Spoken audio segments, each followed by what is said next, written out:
Emilia Tripiciano per Hotcorn e inizio col chiederti, dopo tanti anni da attrice, cosa ti ha portato a questo esordio alla regia?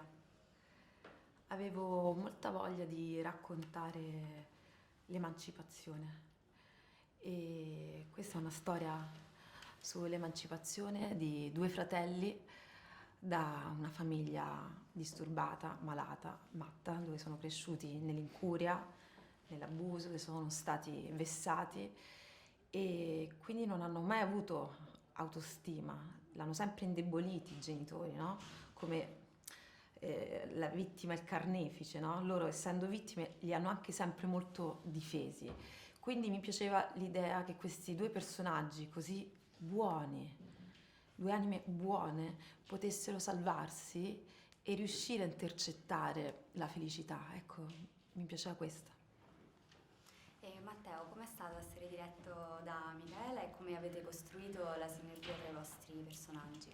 È stato un onore, perché comunque l'ho sempre stimata come attrice e poi avendocela avuta come regista e come attrice nello stesso momento ho capito innanzitutto quanto sia difficile fare questo mestiere e farlo poi e switchare con questa grande responsabilità. Insomma, a prescindere da questo sono stato molto libero, quindi mi sono sentito libero di fare quello che volevo, ci siamo confrontati molto e abbiamo raggiunto le decisioni assieme, e costruendo questo personaggio tramite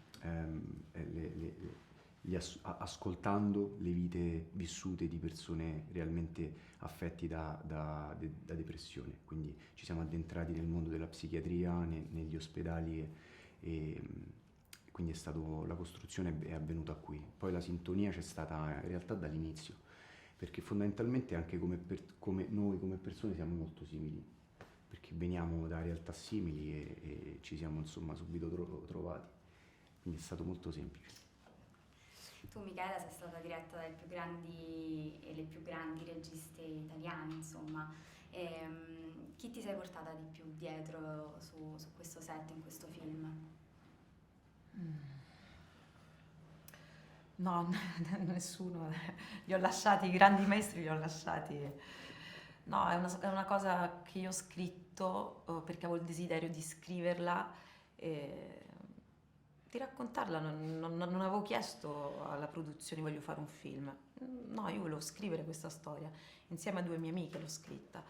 E poi da lì è uscito fuori un copione che a un certo punto ho pensato, ma io quasi quasi lo faccio leggere agli attori, perché ho sempre pensato a questi formidabili attori, persone che ho conosciuto e loro mi hanno dato il coraggio di portarla, questa sceneggiatura, da un produttore.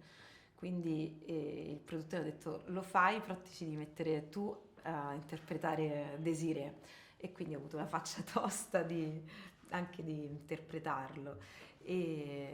Però è una cosa che è avvenuta naturalmente, perché è una cosa che desideravo, sognavo, stava spesso nelle mie fantasie questa storia, mi girava intorno da tempo e avevo il desiderio di raccontarla. E l'ultima domanda, è inevitabile, che effetto fa essere qui a Venezia? Felicità.